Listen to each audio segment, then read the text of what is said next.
bukan saja saya fikir disebut ataupun diungkapkan oleh Yang Berhormat Kepong, Yang Berhormat Datuk Dr. Tan. Saya dapat melihat dia sendiri mengamalkan itu.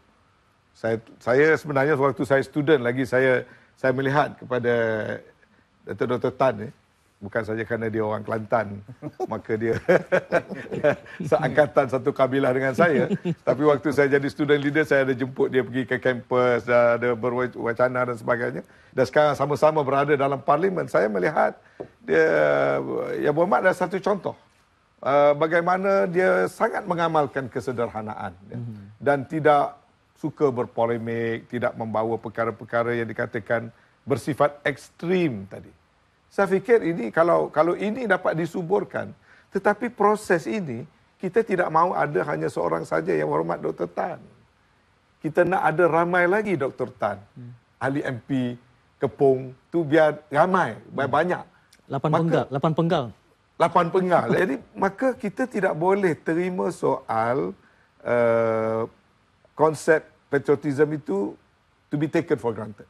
Mesti ada kaedah macam Yang Berhormat Dr. Khairuddin kata, itu harus ada didikannya.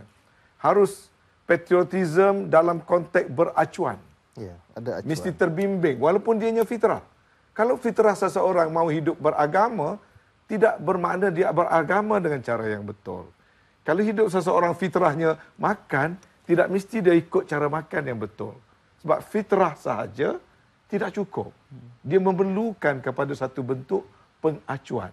Jadi kalau kita lihat sekarang, kalau kita mahu konsep patriotism itu benar-benar menyumbang pada proses nation building, maka we must not take it for granted. Kita mesti ada satu proses didikan dan kefahaman. Saya sebenarnya merasa bangga waktu saya tengok Olimpik, waktu Datuk Lee Chong Wei lawan dengan Lin Dan. Kerana perlawanan tu begitu sekali sengit dan diramalkan Lin Dan ini selalu mengalahkan Chong Wei dan sebagainya. Dan dalam perlawanan itu berlaku rubber set. Dan waktu berlaku rubber set itu kelihatan macam Chong Wei nak kalah. Kemudian akhirnya dia menang. Dan masa dia menang itu, saya tengok seorang pengacara, saya tak tahu daripada stesen televisyen mana, menginterview dia dalam keadaan air mata berlinangan. Dan kita tengok bagaimana pula rakyat Malaysia memberi sokongan kepada Datuk Dr. Lee Chong Wei. Walhal kalau nak ikut dari segi ras, Lin Dan pun Chinese origin. Lee Chong Wei juga Chinese origin dari segi kaum. Tetapi patriotism itu adalah soal tanah air kita. Lee Chong Wei adalah kebanggaan kita, rakyat kita, saudara kita, adik-beradik kita. Jadi kejayaannya itu membawa kebanggaan kepada kita. Jadi di situ kita dapat lihat betapa besarnya elemen patriotism itu dapat dipamerkan. Lee Chong Wei bermain dalam hatinya, saya yakin dia mahu menyumbang kepada negara. Dia mahu macam dia minta maaf lah. Dia minta maaf bila dia tidak berjaya. Minta maaf kepada rakyat Malaysia kerana dia masih belum berjaya membawa satu pinggan emas. Itu maknanya unsur patriotism dalam diri Datuk Lee Chong Wei itu begitu sekali positif sifatnya.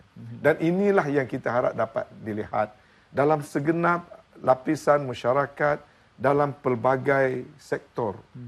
Supaya patriotism dalam bentuk yang positif. Sama ada ekonomi, politik, pentadbiran, perhubungan kaum dan sebagainya. Sebab kita tidak ada dua negara bagi kita semua.